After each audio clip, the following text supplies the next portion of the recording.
All right, guys, welcome back to the Barcode Collective podcast. It's your host, Jacob Saldana, checking in from Pasadena, California, in a little bit of a makeshift studio that we're trying to create here at the Space Bar Wellness Center. Just another way for us to adapt through COVID and survive, keep these businesses alive, keep the messages alive.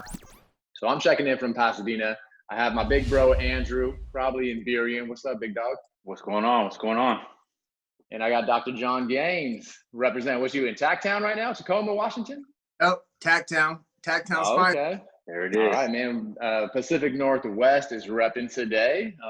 First off, thank you guys for, waking up and spending your early part of the morning with me and jumping on this episode to hopefully, invoke some inspiration. Like I was saying before we got on here, man, I need some of that energy right now. John, and I see you on Instagram, man. That's the only way I've really been able to kind of follow you, because I have yet to meet you in person. And the message you share is powerful, inspirational, and very in alignment with all that we try to represent at the Barcode. So do me a favor, man. Give a little background, little intro. Tell everybody a little bit about yourself. Yeah, of course, man. Just if you need me to just shut up, just tell me to stop, because I can go. But let's bring it. Just a little bit of background, man. I'm from Tacoma, right? Born and raised in Tacoma. Love Tacoma, and everything about Tacoma, right? The good, bad, and the ugly. But a lot of just my background, man. I like to say, man, I was born into, right? Born in the midst of it. Grew up in it.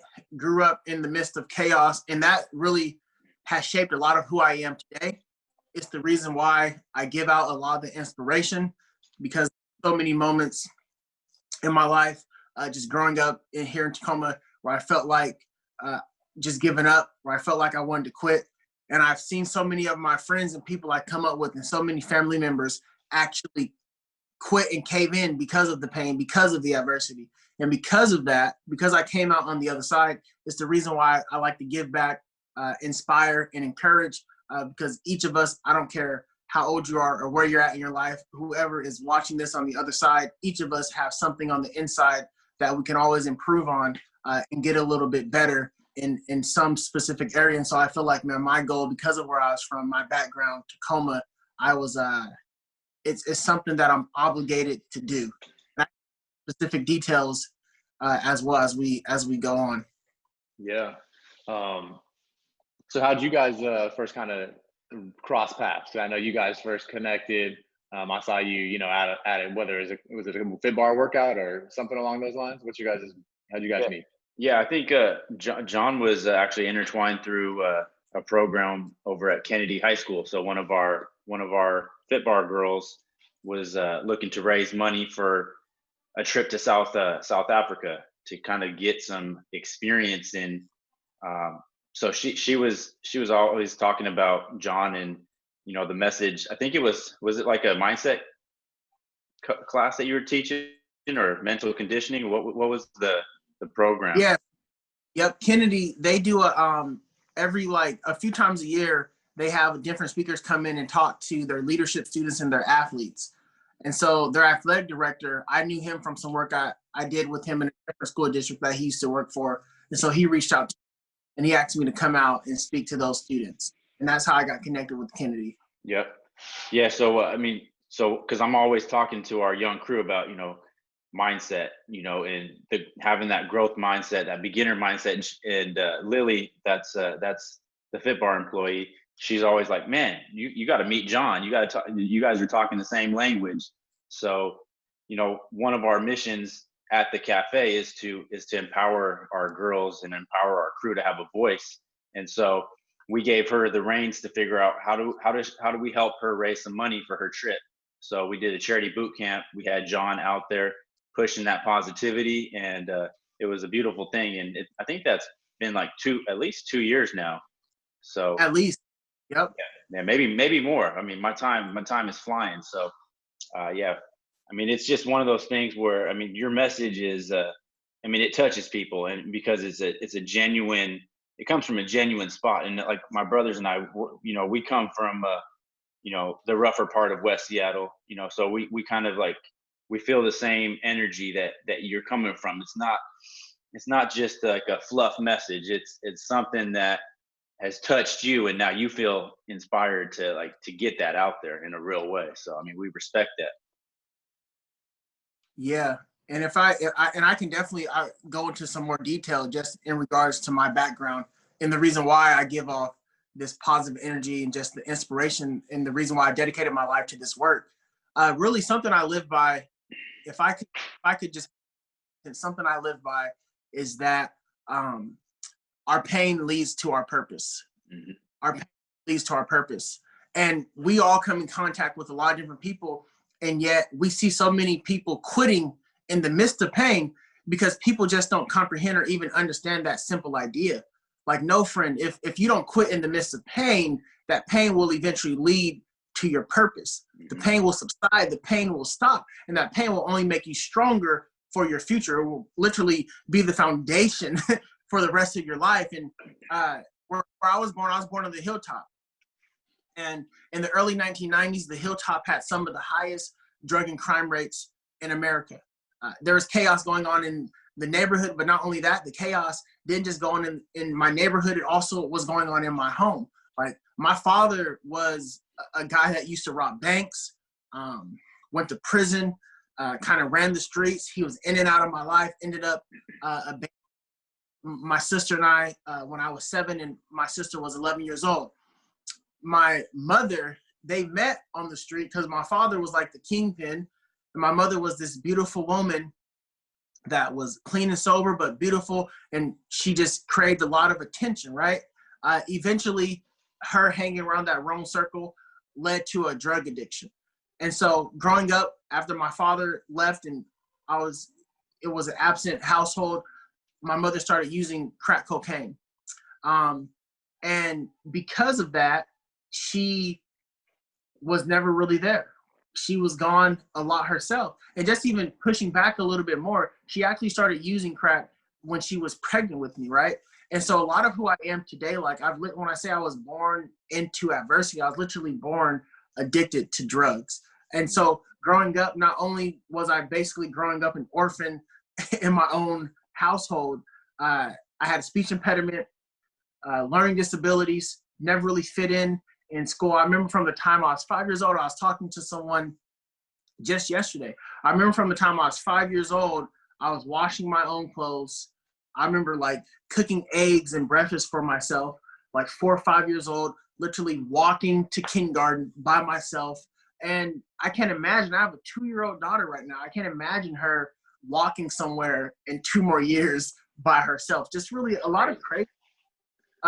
And not to speak bad on my mother's name or my father's name, because I ended up having a great relationship with him. And I'll talk a little bit about that, because I knew my mother loved me, but she was a part of a cycle that she just could not break, right? And sometimes, a lot of times, more often than I like to see, the kids that I mentor, they're like exact replicas of their parents. Sometimes they don't even know the way they are. They don't even know why they make the decisions that they're making. They're like spitting images of their parents. Some of them never even met their pops. Some of them even never met their mom. And that was my mother.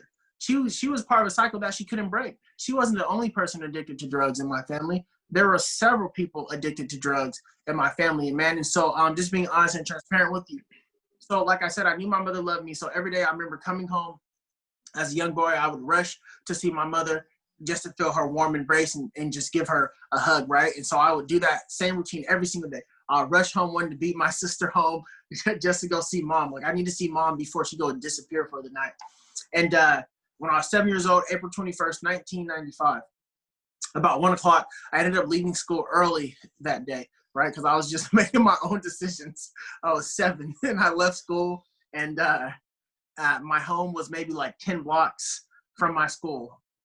Got to my house and, ran to my mother's room, the same thing I did every single day, and opened her door. It was awkwardly silent. And that day, when I was 7 years old, I found my mother dead on the floor. And I remember, in that moment, man, feeling like I lost all hope. I remember in that moment feeling like everything that I wanted to become, everything that I wanted to do, I felt like it was snatched from me. I literally remember in that moment feeling like okay, this is that cycle. I'm going to be a part of that cycle. Even at 7 years old, right? Although she was addicted to drugs, it was like I lost everything, right? She was my only source of protection at that time. I felt like I lost my purpose, man. And so for me, when I tell folks like that your pain literally leads to your purpose, although I felt like I lost my purpose, I didn't realize that that was a part of my purpose. And so something that really changed for me, I think we all have these moments in our life that we can look back on. It may have been like 5 minutes, it may have been an hour, it may have been like this week. I just remember something felt different. For me, man, that happened that year. I was 7 years old. I was in the first grade. I had this teacher who's still one of my best friends. I mentor her kids today.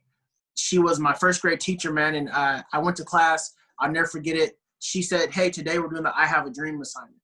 And this teacher, I knew what she was doing. Sometimes we have to like pull greatness out of people.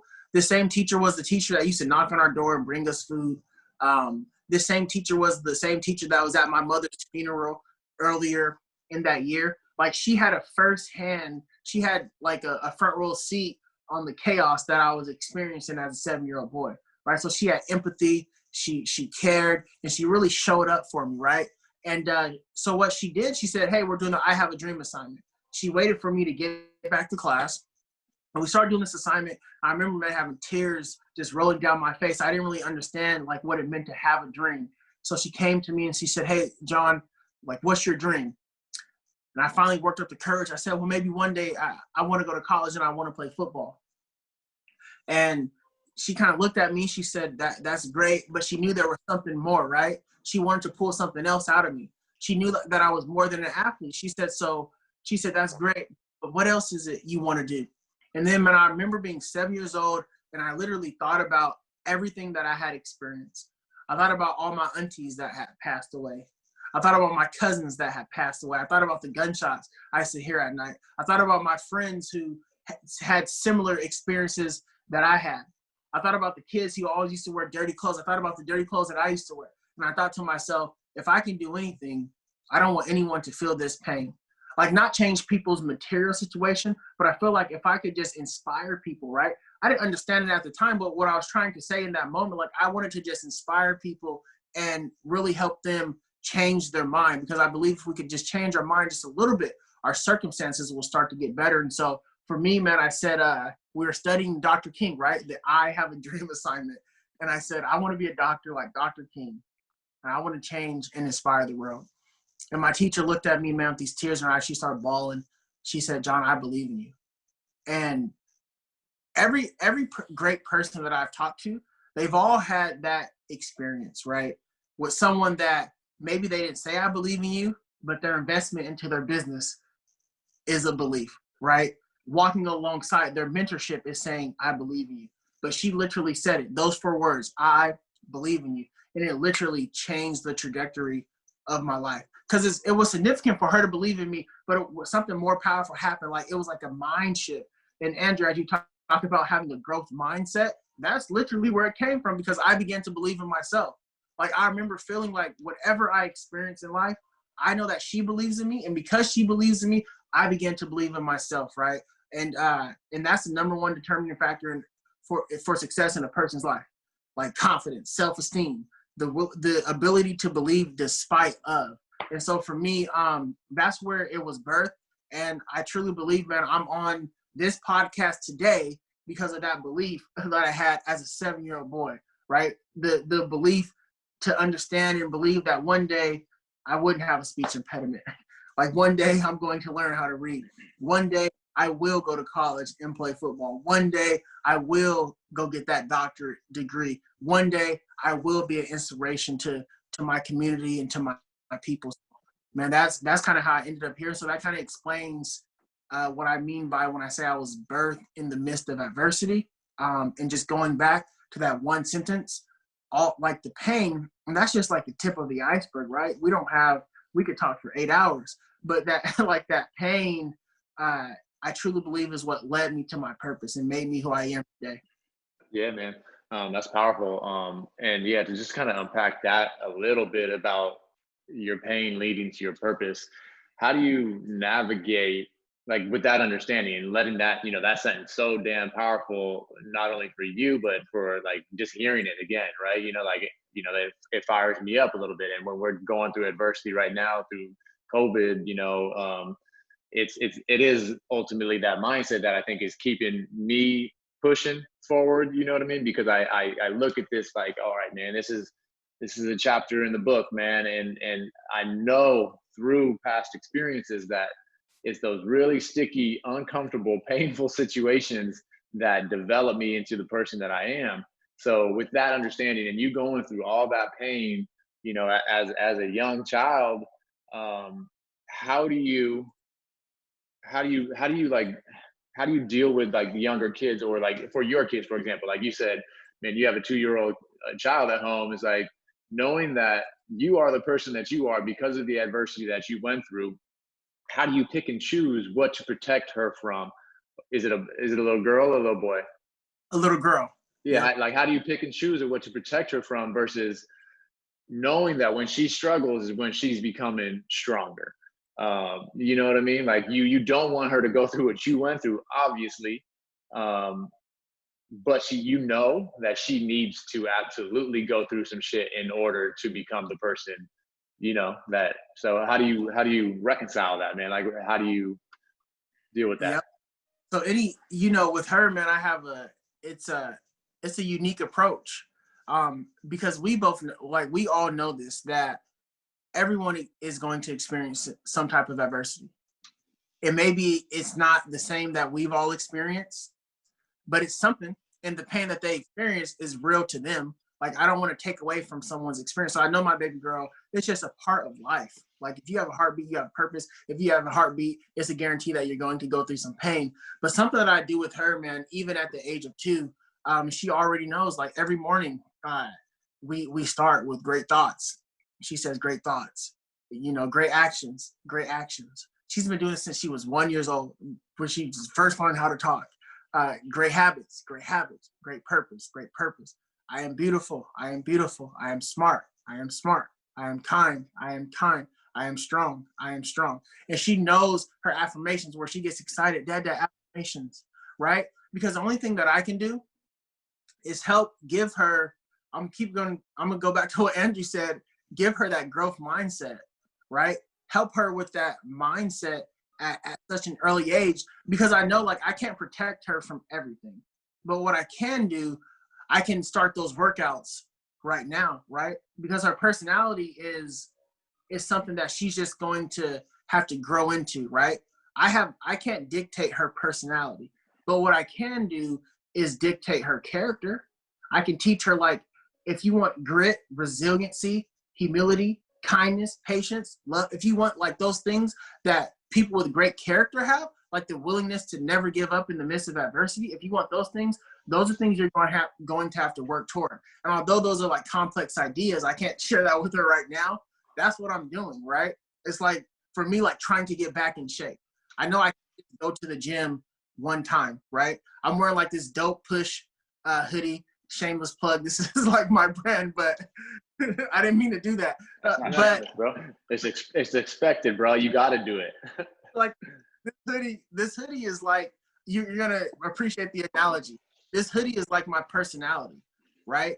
Our personality is what we wear, and our character is how hard we work out. Like, our personality is what we wear to the gym, and our character is how hard we work out at the gym. And so for me, man, just like teaching her to show up, like put on that dope outfit, right?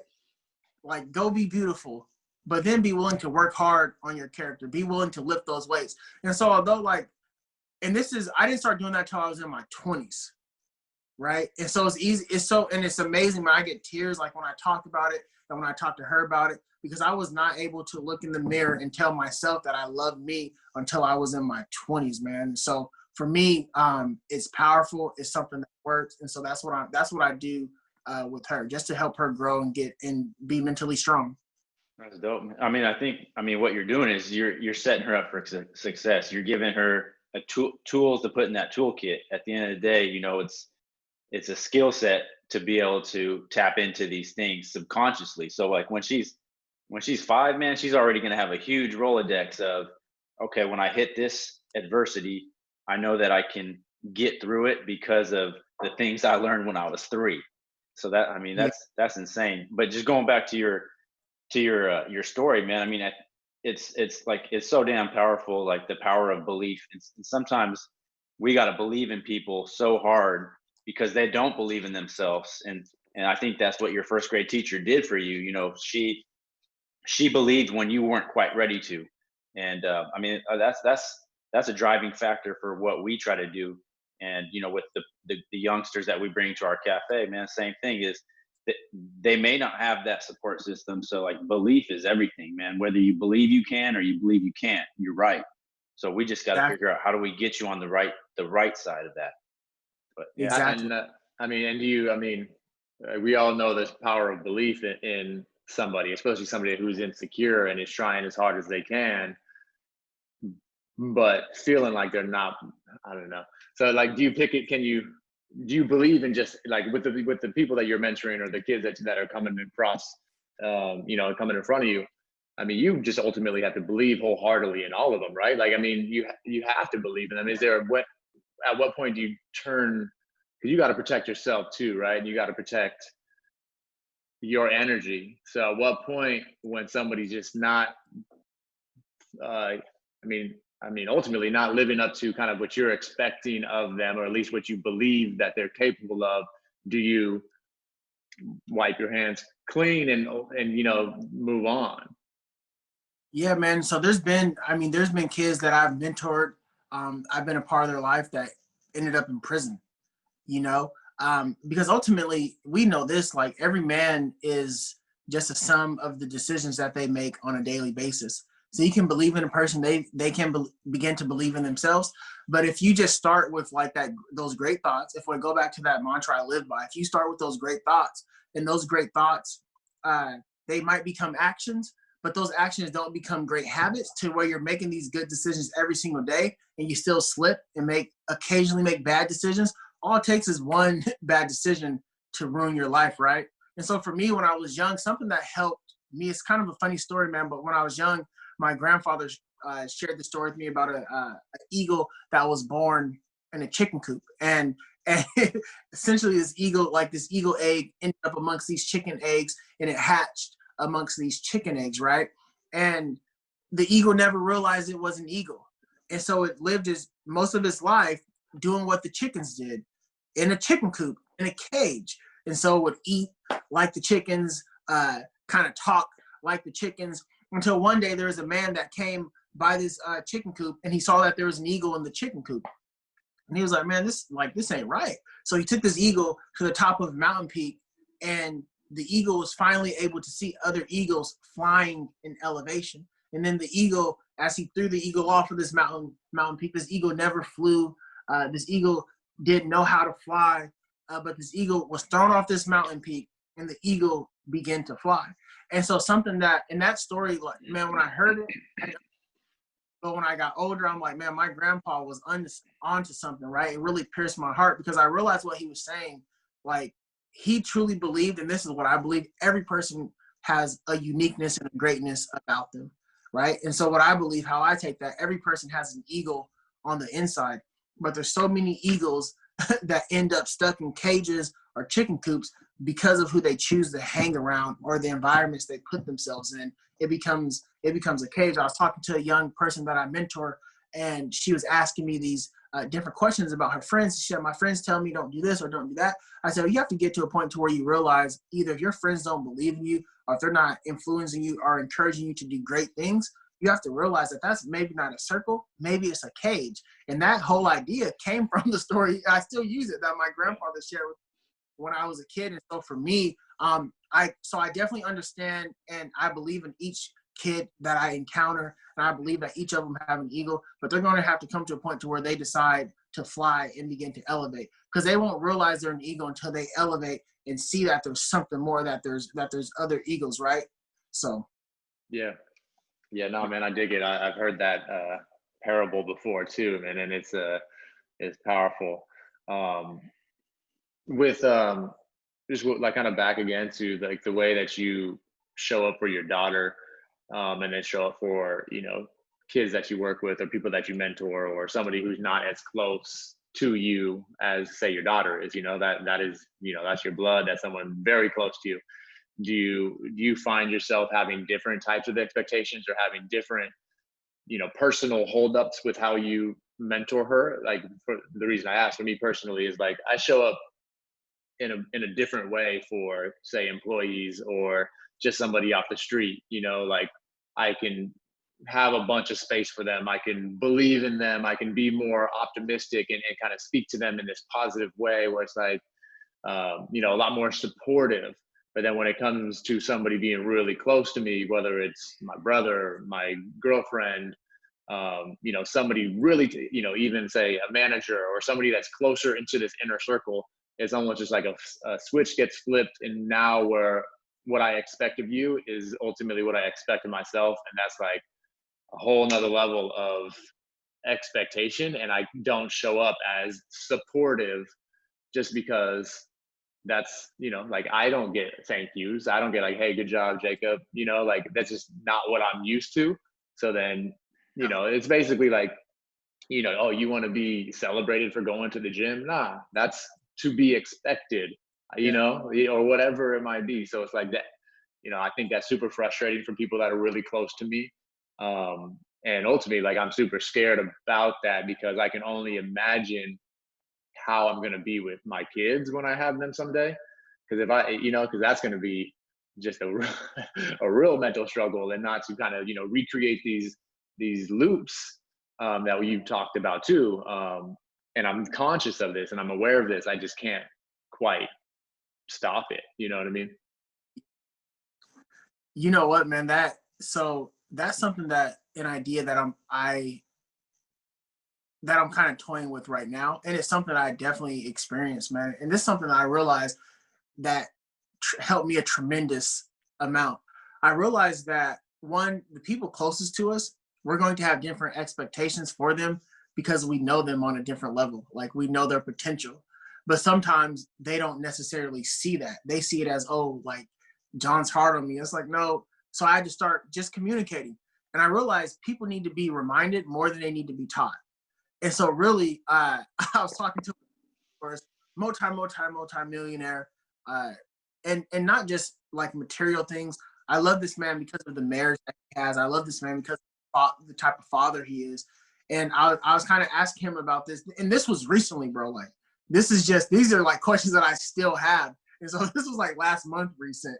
And I said, how do you, like, in marriage, how do you do it? I feel like I don't want to get caught like repeating myself, like, to my wife. And he said, the reason why I have a successful marriage, the reason why I've been married for 30 years is because I realized I need to just remind my wife.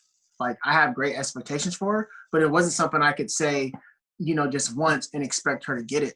I got used to just repeating myself and reminding her. And then I thought about things that I learned just from my research and my own study. I'm like, that makes so much sense. Because when I hear people need to be reminded more than they need to be taught, I think of all the other people outside of my circle.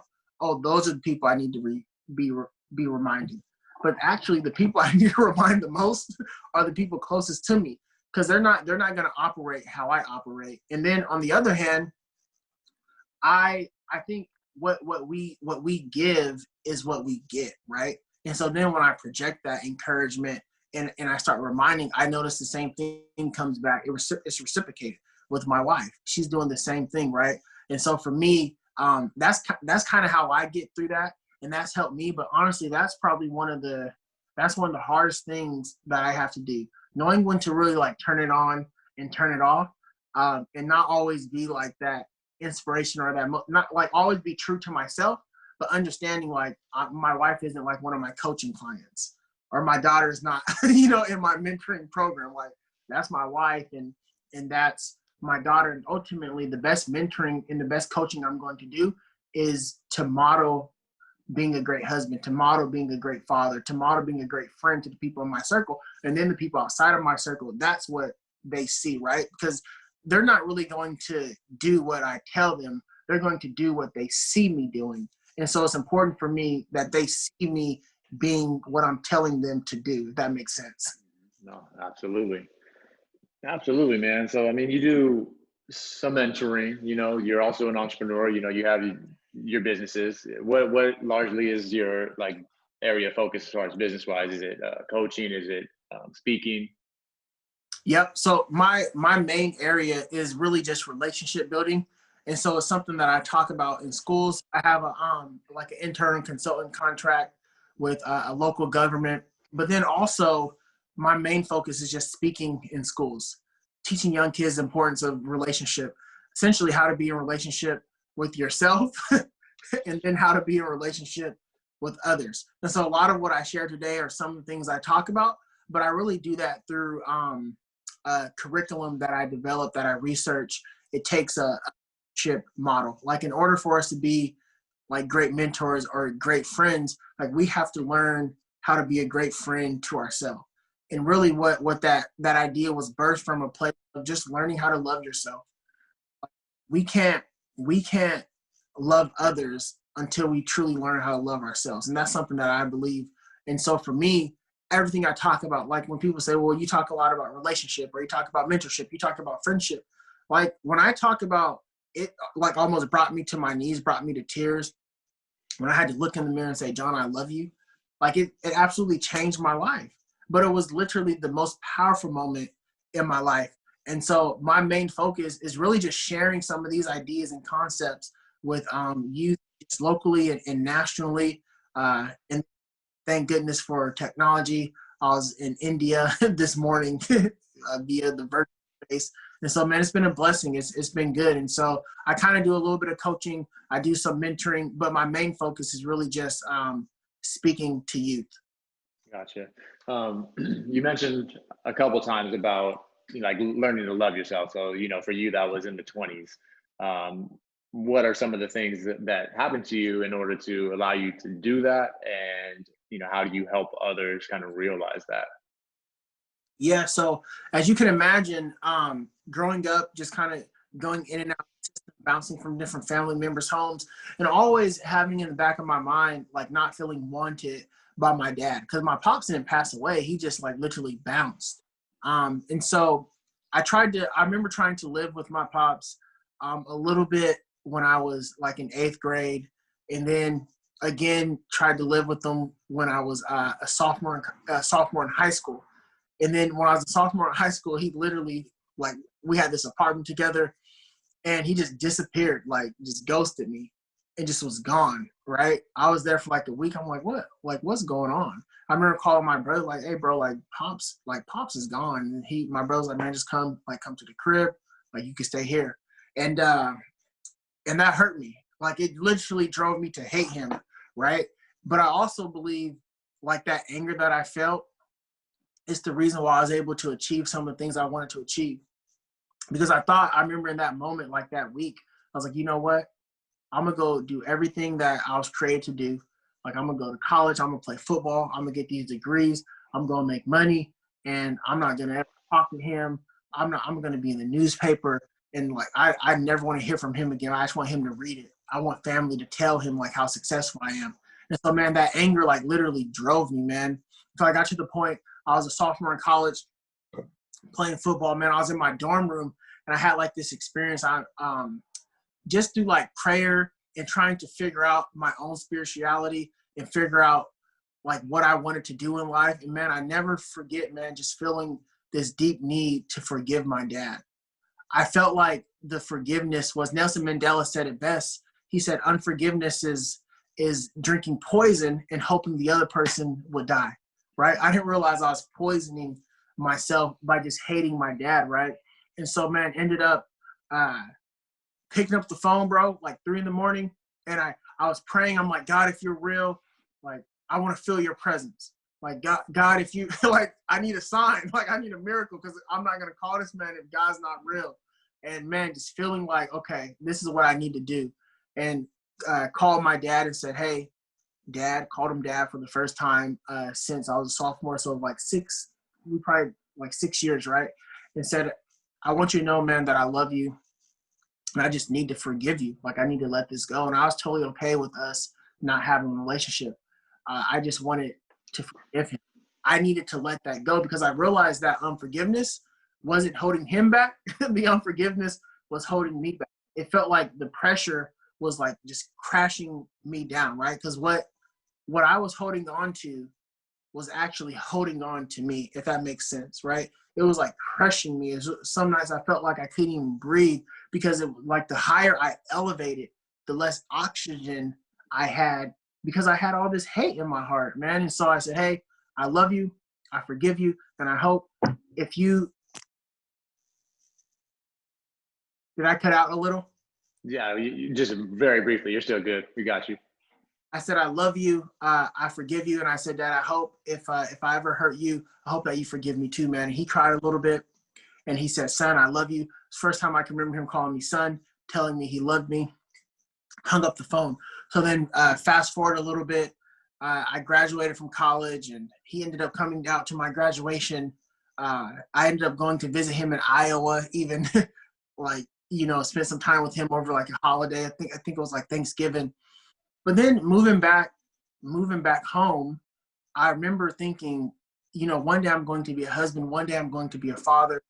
And I said, I really want my forgiveness to become action.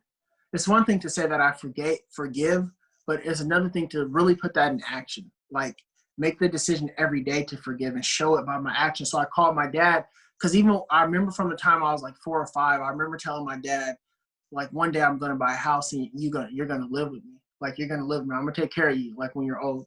And so man, I moved back home, started making a little bit of money. I purchased a duplex Tacoma and called my pops who I said, Dad, like, yo, got this duplex. Like I'm not gonna rent it out. I want you to come live in it. And he said, okay, man. And so my dad ended up moving with me, living in one unit. I lived in one unit, and it was honestly some of the best times in my life, man. And we had a lot of good days. No, I remember there was one time I was upset with him. I was very intentional of not getting upset with him. Just really wanted to learn more about myself because I knew that relationship that I had with him would make me a lot better husband and a lot better father in the future, right? I wanted to one day tell my future kids, like, either I forgave your grandpa and we chose not to have a relationship, or I forgave him and we just had a great relationship. And I can honestly say my father became my best friend. Fast forward, literally 2017, beginning of 2017, my father was diagnosed with stage 4 lung cancer. Super random, just went in for a routine checkup and ended up losing his battle with cancer, right? And I was his main care provider. I did more for my father really that year than he's ever done for me, like doing things like being like the main person that he needed to support him, to help him like walk to the bathroom as he became weaker and weaker. And I remember my wife for the first time just showed me this picture just the other day. I was working on my doctorate, finishing up some stuff, working on like my first round of my dissertation in the hospital room on my laptop, just with my father just always there in his corner, like cheering him on. And my father ended up losing his battle with cancer. We buried my father 3 days before my wedding in 2017, man. And the reason why I'm able to share that story and the reason why I wanted to share that story is, one, because I truly believe I would not be where I'm at today if I did not forgive my father. And I truly believe when I decided to love myself, I had to get rid of all hate that I had in my heart. And that was part of it. And so that journey of me, like going through that process when I was in my dorm room, kind of crying and realizing like, I hate myself. I don't hate him.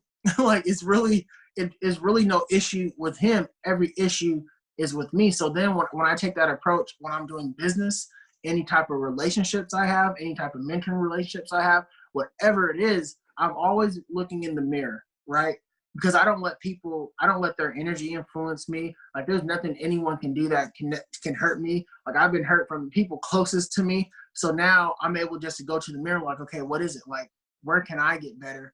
Whatever issue they have is not really an issue with me, because I know that my heart is good. It's an issue with them, right? It's maybe like a self-hate or whatever it is. And so for me, man, that idea is really birthed from that time.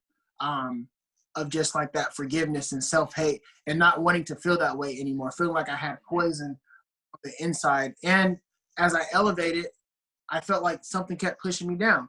And so now today, it's just something like there's not a lot people can do to really hurt me or make me hate them or, not like them. So Yeah, forgiveness is huge, man. I mean, and like all we have is time at the end of the day. So I mean, I feel like if had you not done that, you would be holding on to a huge rock of regret.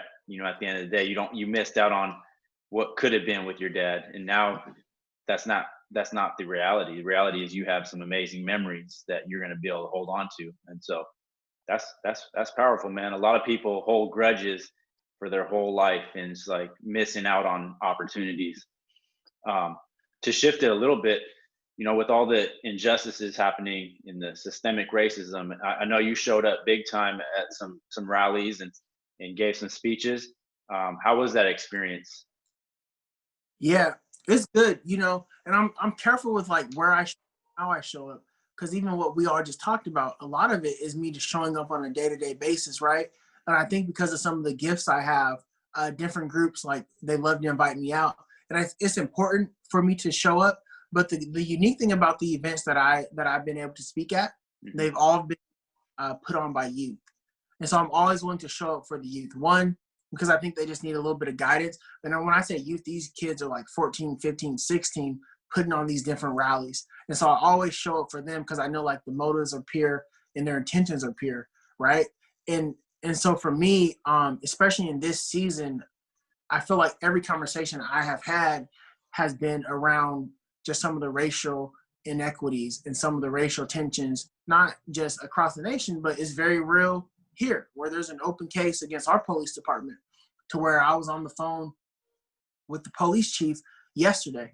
I think because I have a foot in every door and I have relationships with everyone, so I feel like I've been a safe place for the protesters and the police, the protesters and the mayor, to where I can talk to different folks. So I think for me, it's important to be that bridge for people. It's important to be like that connector, that adapter, the person that can help just connect people in the midst of it all, because I feel like that's just who I am and where I'm at in my life. And so my goal is to help just continue to fight for unity. And and that's really not, some people preach unity, but it's the unpopular opinion right now, unity. People don't want to hear that. And so for me, I've always gone against the grain. So I'm like, yo, I guess this is me. Like, I'm not going to pick a side.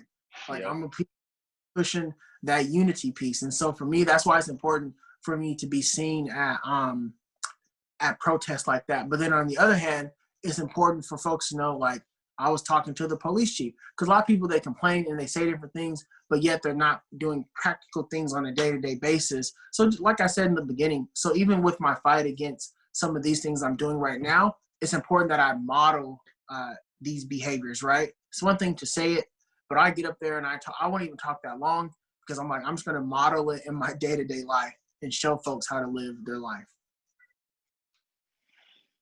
Yeah, that's powerful, man, and like that's kind of how I feel like I can show up. Like I got people pretty close to me that have pretty polar opposite views on everything, right? And it's like some people would be like, man, cut that person off, because they know where I stand on a lot of it. They're like, oh, cut that person off. Like get them out of here. They have different views. I just don't believe in that. I believe in if we're ever going to influence any kind of change, I got to be there. I got to empathize and really ultimately understand where those views came from and not hold them personally responsible for those views to where they are now. I'm sure it's going to be their personal responsibility to change them if they're ever going to do that. But knowing how wrapped up I am in some of the shit that has shaped me, that I felt like I had nothing to do with, just from being raised in my family or in the area, or what I watched on TV, to know how deep those things run into who I am right now, to pretend that that doesn't happen on the other side of shit is ridiculous. So just having that understanding, I mean, and that's really how like I largely gauge who I'm becoming as a person. My ability to forgive, my ability to not hold grudges, my ability to continue to support people that aren't maybe doing things or performing in the right ways, because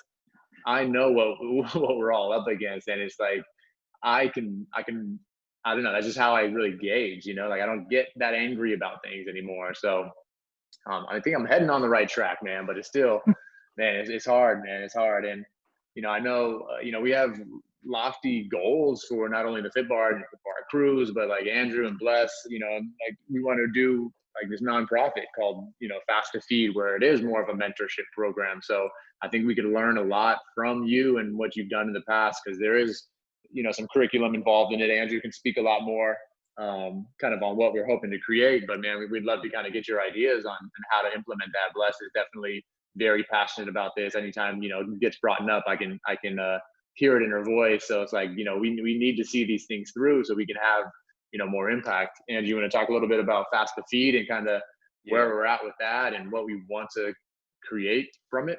Yeah, I mean, essentially, it's right up your alley, John. But I mean, the idea is we want to call it Give 10. So right now in our cafes, we have a loyalty program where customers, you know, you come in, you're earning dollars based on what you spend in the cafe.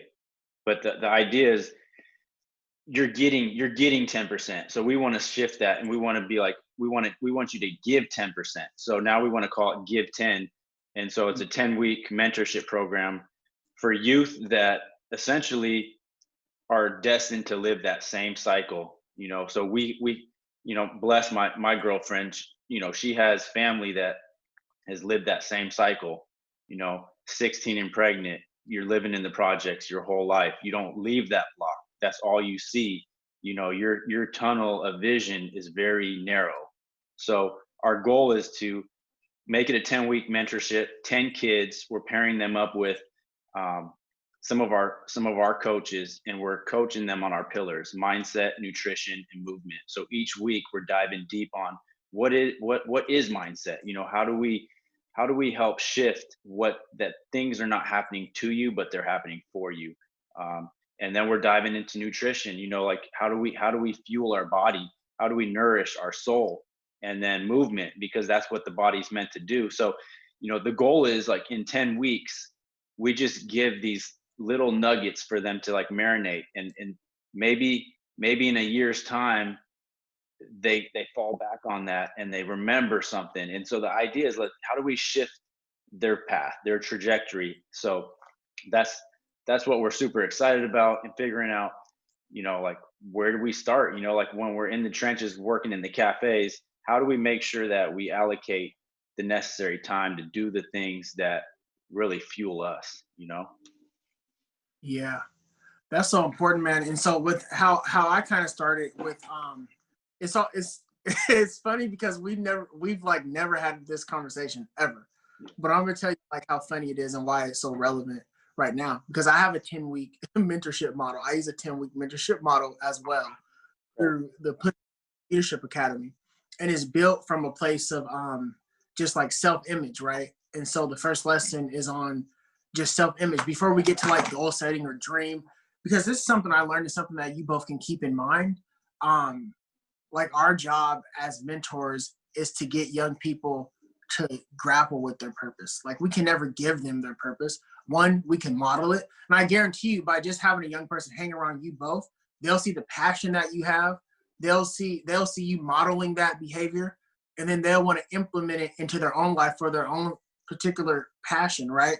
And so for me, what I do through like my mentorship model is try to just model behavior and get these young people grappling with their purpose. John Maxwell said it like this. Are you guys familiar with John Maxwell? I know you're probably both. Phenomenal leadership expert. Has like 80 different books.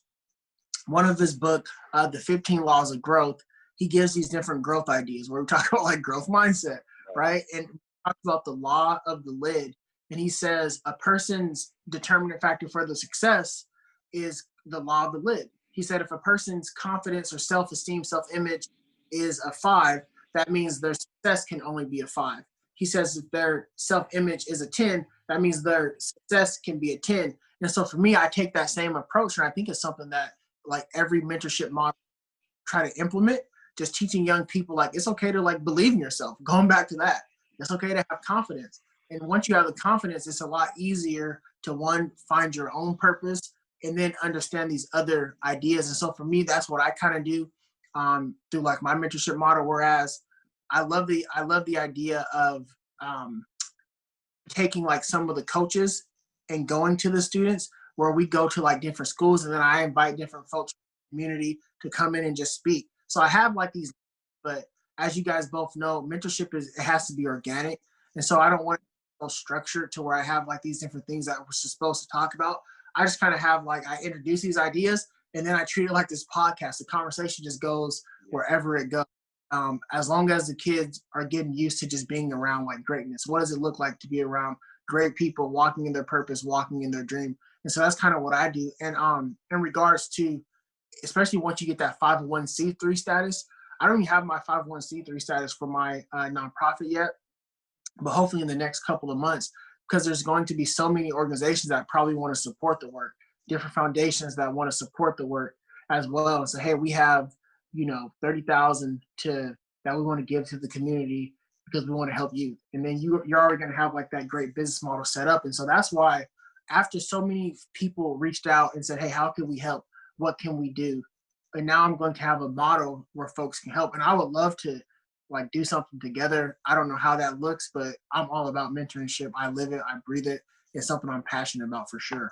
Yeah. I mean, I think, and the important thing too is that, it's daunting for people to kind of figure out, okay, well, I'm just one person. How do I ignite that change? And I think what this mentorship model is, let's peel it back and start with, I'm not trying to change the world. I'm trying to change this one individual. I'm trying to help this one kid know that there is light at this end of the tunnel. And then that's how we ignite change. Like you got to start in your own block, your neighborhood.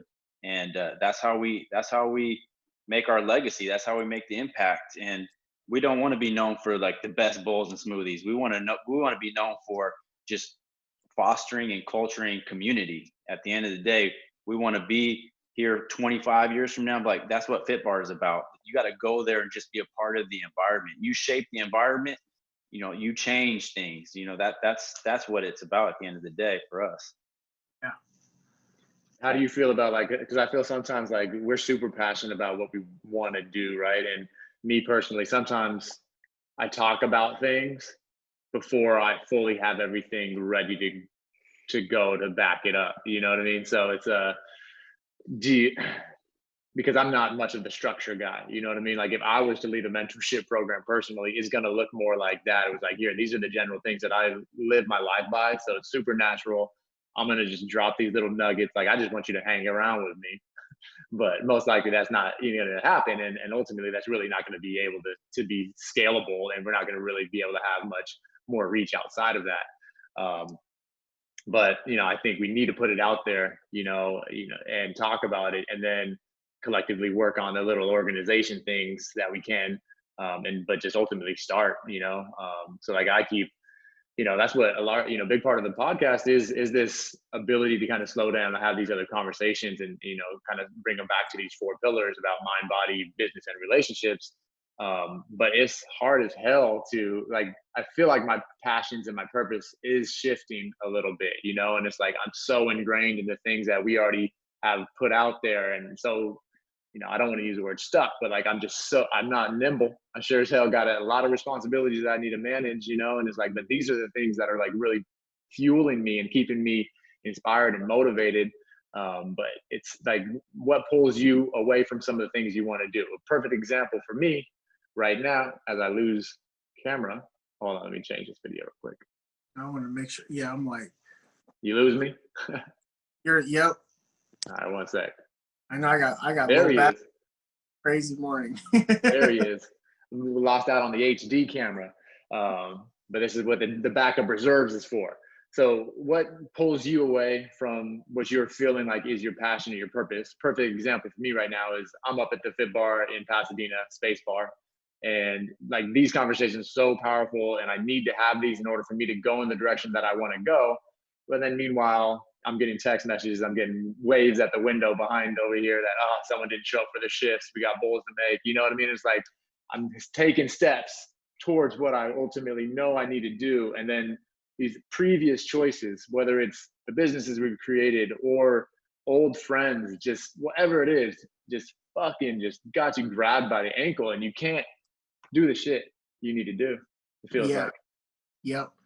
Uh, you know, man, so a couple things you hit on, a couple things that really, because I started with just mentoring, like letting like this kid shadow me. I was like, how do I make, you hit on such a great word, how do I make this scalable?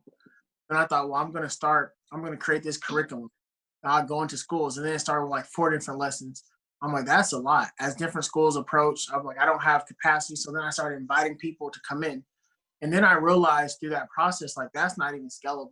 And then I started talking to just different folks who kind of do similar things. And I realized for me, I was listening to one of my favorite communicators, and he said something along the lines of, he said, like, I used to preach in churches, like coming up. He said, I always thought of myself as a preacher. He's like, but it wasn't until I realized that I was created to communicate. And that's where the New York Times bestselling author came from. That's where the production companies came from. That's where the talk show came from. That's where the podcast came from, because those are all forms of communication. If I would have just thought like a preacher, I would have just been in the church preaching my whole life. He's like, but when I started thinking like a communicator, my purpose was to communicate. And so when I heard that, I thought to myself, well, you know what? I'm a communicator. And when I see the fit bar, I don't even think, obviously, I obviously think I haven't had, you know, like those bowls as good as you guys make them anywhere else. And so one, the food is great, but then two, I think of connection, because I wasn't introduced to the fit bar by the food. I was introduced by like the connection and relationship. So I think you guys are connectors. And I think when you like how you, and it's already baked into like your business models to connect. And so then even when I hear the mentorship, it's really just to connect these young people and expose them to other people like living out their purpose. And so when I started thinking of like communication for y'all, I think it would be connection. I began to expand. I began to think of how to make those things scalable. So even like now my mind is racing as I think about what you guys have such a dope business model. Like this could literally be one of your lessons. Like record a podcast.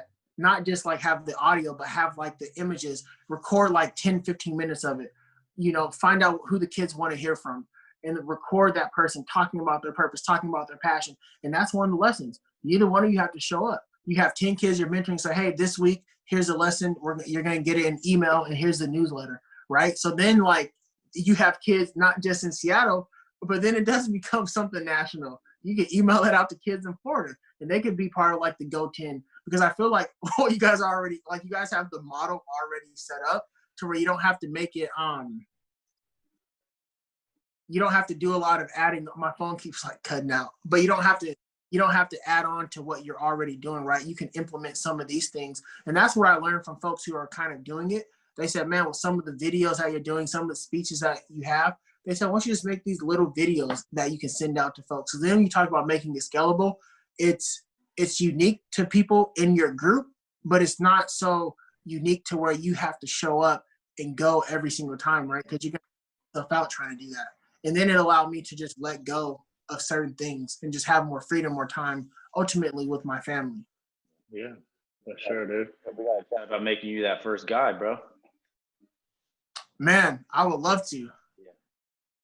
All right, well, let's talk more about that offline and before all of our phones and cameras die, man. As I referenced a little bit about what the Barcode Collective represents, courage to optimize and develop your essence. And we focus in 4 pillars of mind, body, relationships, and business. And understanding that at any given time, we're focusing on one area that needs to be improved over another. And we're never fully balanced and we're never fully perfect. What area would you say currently in your life, mind, body, relationships, and business is lacking that that you can afford to work on a little bit more right now? Man, this is a tough question because I feel like I can get better in all of them. But I would say if I had to emphasize on one, it would definitely be body. It's something that I didn't realize, I don't want to take too long, but it was something that I didn't realize how bad it was. Like taking care of my father and going through that, I hit like a dark place because I was so used to just going and just working myself through things to where I never really took time for myself. And because of that, just a lot of like weight gain and different things and I haven't been able to lose that weight yet. And so, man, this year just been focused extremely hard on working out, eating better, really trying to get my body back. But then I feel like the body is a byproduct. That's why I loved your 4 pillars. It's a hard question because I feel like it had to start again in the mind. Like, what am I doing? What are my mentals? And so it was the first year of my life I signed up with a therapist, and it's been tremendous. It's been great just to kind of talk through things with someone and figure out where some of these things are coming from as a person that's been through what I've been through, to never have like a counselor. And that's really helped me focus more on the body part as well. So that's the area for sure. All right, man. Yeah, love it. And then now, where can people find you, man? I'm sure people are going to want to hear more of what you have to say, because right now, more than ever, we need to be empowered. We need to be inspired. So that's what you bring to the table. So where can people find more about you, man? Man, Push Gangs. That's just PUSHGAINES. Push Gangs on all social media platforms: Twitter, Instagram. John Push Gangs on my public Facebook page. Created a TikTok last month. Push Gangs, and on my website, johnpushgangs.com. So we'll love for y'all to follow me. Get that. Yeah, man. Where can I get one of those hoodies online on the website? We're gonna say the same thing. Yep. On the web. Cool. Yeah, we'll definitely cop a couple of those for sure, man. Maybe have the whole crew rocking those. Appreciate y'all, man. For real. All right, and if you're looking for Andrew, you can find him at Lift Your Vibes. Lift your vibe. Lift Your Vibes on Instagram. Me at Cub_Saldana. We would really appreciate some support and getting the show out there a little more. So if anybody's listening to this, 5-star on Apple or Spotify or wherever you choose to listen to these episodes. We're also going to have this full video on YouTube. So feedback, questions, DM us. We want to know that we're heading in the right direction, and we want to be of value and support to you guys. So feedback, please bring it. But again, we got probably all on 1%. So let's get out of here and let's go do our thing. Let's go inspire and let's go motivate, like we just talked about.